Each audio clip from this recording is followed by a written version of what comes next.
नारळाची चटणी आणि मस्त गरम गरम डोसे छान तयार आहे. आपण आता ओल्या नारळाची चटणी कशी करायची तेच बघूयात.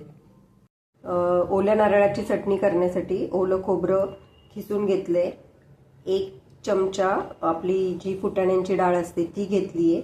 लहान मुलांसाठी फक्त डोश्यासाठी चटणी करते म्हणून मी हे लसूण एकच पाकळी टाकली आणि मिरची सुद्धा एकच टाकली. आणि ह्याच्यामध्ये आत्ता लगेच कोथिंबीर अजिबात टाकायची नाही, ती काळी पडते जेव्हा आपण मिक्सरमध्ये फिरवतो तेव्हा. मीठ टाकून घेऊयात आपण, थोडंसं मीठ टाकूयात आणि एकदम किंचित साखर टाकूयात. एकदम एवढीशी साखर टाकायची, खूप गोड गोड असं काहीतरी चटणी नाही वाटत. गरज पडली तर आपण परत हिरवी मिरची टाकू. आत्ता सध्या एवढंच बारीक करून घेऊयात आपण.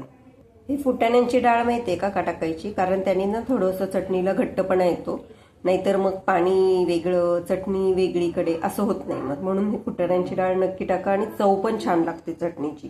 हे बघा हे बारीक करून घेतलंय. आता कोथिंबीर टाकू आणि सगळ्यात महत्त्वाची गोष्ट, कोथिंबीर नंतर टाका. आणि डाळे जर का सुरुवातीला बारीक करून घेतले तर ते नीट बारीक होतील. आता मिक्सरचं भांडं ओलं होतं त्याच्यामुळे मी एकत्रच केलं तरी झालंय बारीक.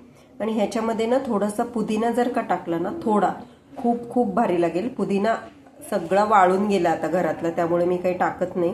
कोणाला आवडत असेल तर नक्की टाका. आणि थोडासाच आपण लिंबाचा रस टाकणार आहोत त्याच्यामध्ये, त्याने पण चव एकदम छान येते. हे बघा आता ह्याच्यात थोडंसं पाणी टाकून आपण परत एकदा बारीक करूयात.